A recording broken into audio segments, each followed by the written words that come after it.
episode 229, How to Kill Hidden Costs.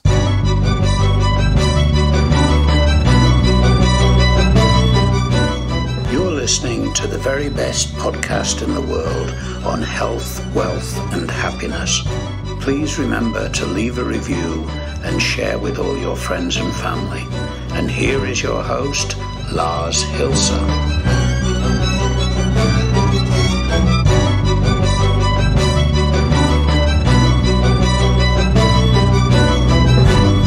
And it's almost the end of the week, of a very beautiful week with shining sun out of my bunghole.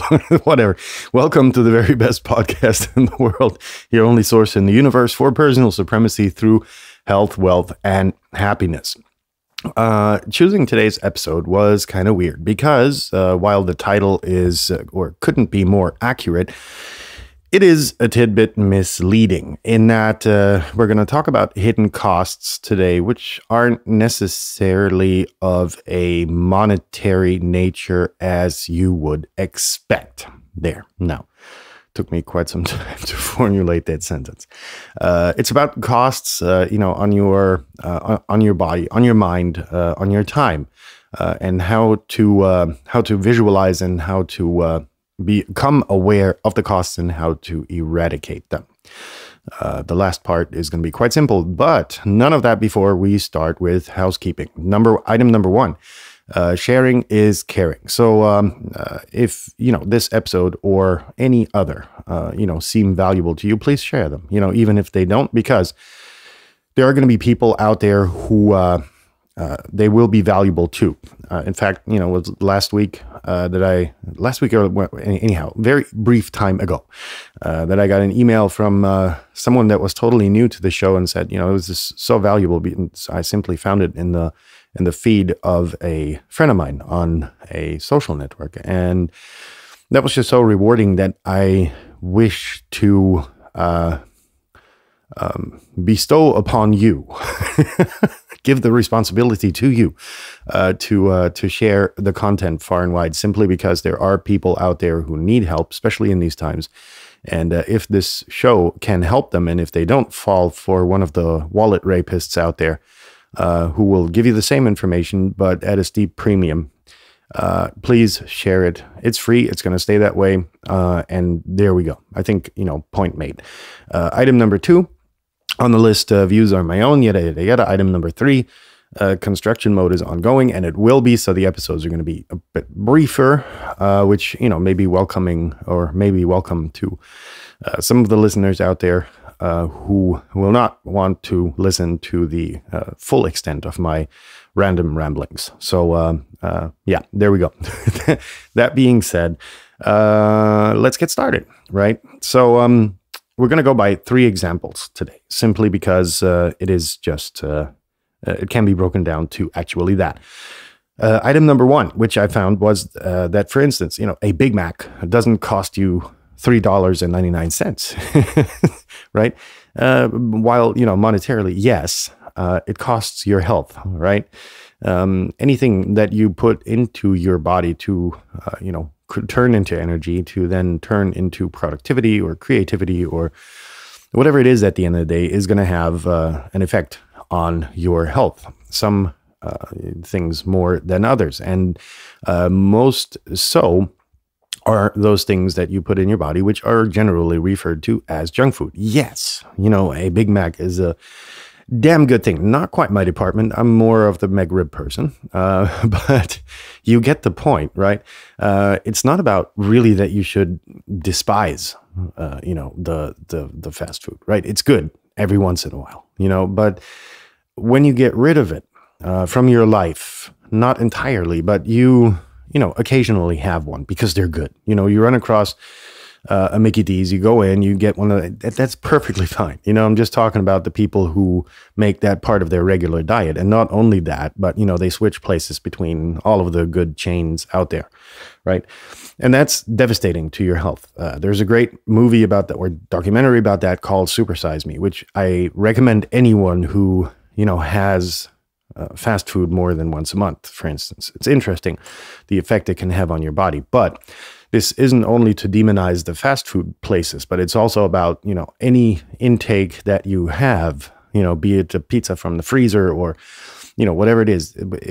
There's no such thing as good fast food, right? Which is insanely good for you, right? And that's where, this whole slow food culture and, this cooking at home stuff. Yeah, I know it takes time, but at the end of the day, the body is your vehicle carrying your mind around. So you want to keep that in shape, at least to a degree, right? Next is that Netflix, for instance, doesn't cost $17.99 per month.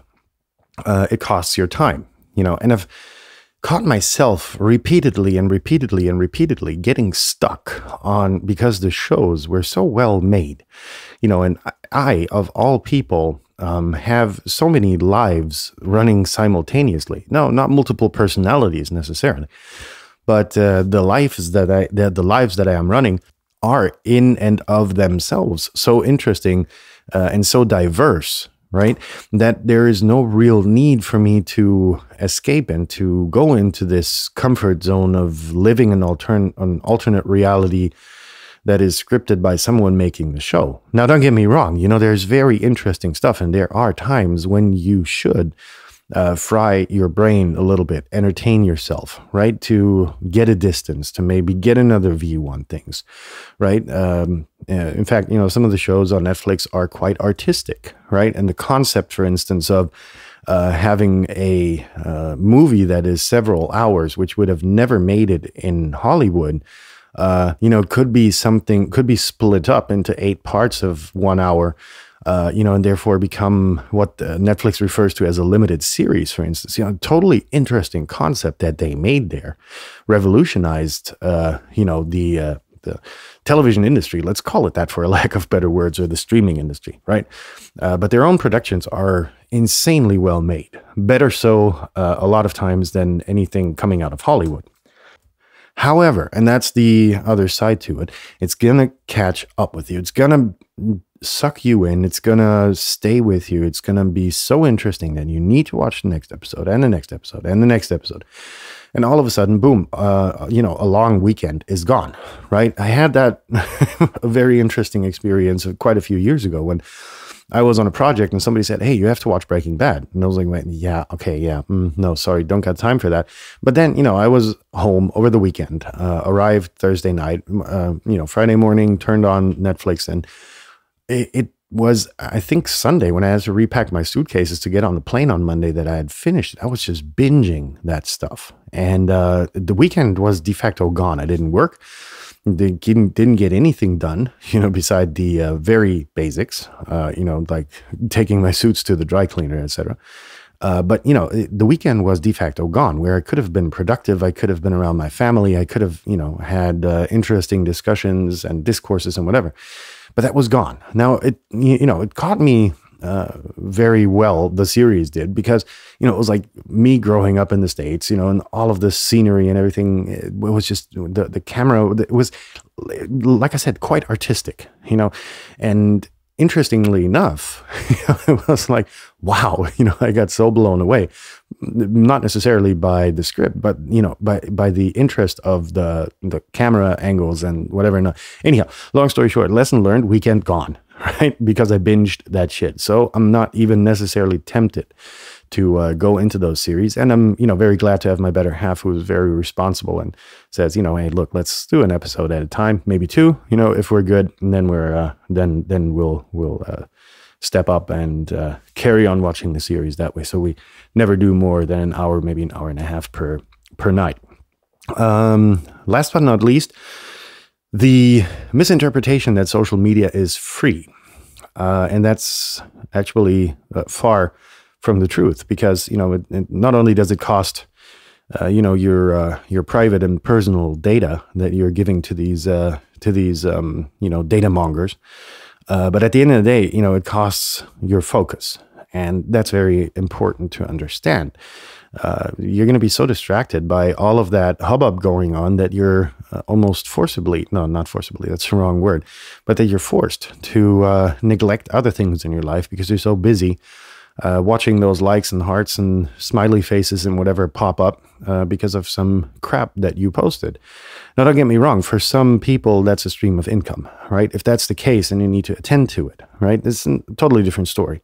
But if you're just one of the consumers, right? You're on the consumer side of things, you're not making money out of it. You're wasting your time, essentially.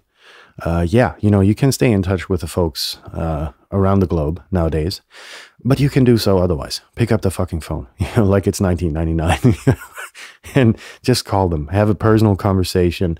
It's interesting to see what's going on in their lives, but you have to be very careful to trigger the algorithms in a direction where the algorithms don't feed you political stuff, which engages you in the stuff that's interesting to you, et cetera, et cetera, et cetera. So you don't spend hours on Facebook watching one video after the other. So, what did we talk about today, right? We talked about a Big Mac and Netflix and social media. And all of these things are, while seemingly cheap, have a quite the impact on your life. And so that's what I wanted to really close the week with before we go into Exercise Friday tomorrow.